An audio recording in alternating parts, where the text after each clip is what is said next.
Riot made a mistake on their patch notes. A lot of people right now are saying Chamber is dead. His op and pistol got nerfed, they added a range restriction on his trap, and he can't TP across the map anymore. But as a Radiant player, I thought the nerf wasn't going to change how he's played too much because the patch notes stated that the radius of his rendezvous got increased from 15 meters to 26 meters. To put that into perspective, this is about how far 26 meters looks like in game. If the teleport range ends up being 26 meters in radius, you can still get away with crazy aggressive plays on Chamber and TP back very safely. However, I came across Ryan Central's Twitter post where he broke down the actual gameplay footage provided by Riot.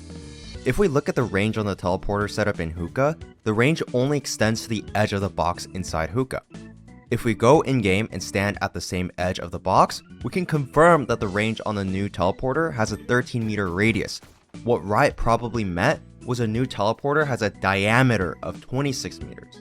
There's a good chance that whatever changes are published in the PvE servers will eventually get published onto the main servers, which means it's very likely that Riot made a typo in their patch notes.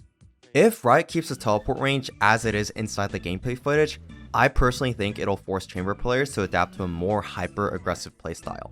Previously, before the nerfs, it was incredibly easy to apply map pressure with Chamber because he could easily teleport across the map for an instant rotation to help his teammates, and his trip would always stay up no matter the range to maintain map control.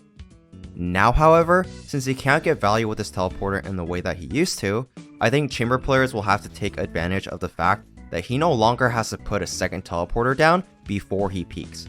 This means trying to take a lot more aggressive duels early on into the round and getting info. However, I think it's also going to be very easy for agents like Jet, Raze, and Neon to punish this type of play if you aren't aware that you can be trapped. Let's use Riot's example of the teleporter in Hookah. You would only use this teleport if you're trying to push out of Hookah. But if multiple enemies are rushing Hookah at the start of the round, and you decide to peek, you're still going to be stuck inside Hookah in a one and done spot. This other example setup from Riot is better because B long will take much longer for enemies to push up on you, and you'll have an easier option to fall back onto the site if you're getting pressed. The changes to Chamber's ult will definitely make it so that he's heavily punished for missing his first shot, just like the operator anyone else can buy. Previously, even if you missed, you still had enough time to get away with the second shot, so I'm glad that's nerfed. Keeping the slow on his ultimate will still make it difficult for enemies to get the trade on Chamber, so the only time you'd want to re-peek with his op is if you hit the first shot and get the slow off on the enemies.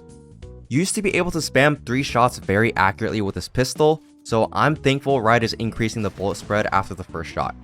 And with his trip, Chamber players will now have to think twice if they want to rotate off to the other side of the map or not.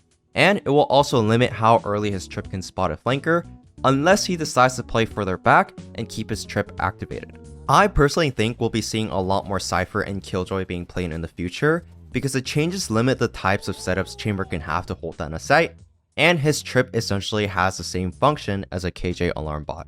If you want to win free coaching, I'd also love to hear your guys' opinion on how you think these nerfs will change the current Valorant meta. As always, thanks for watching.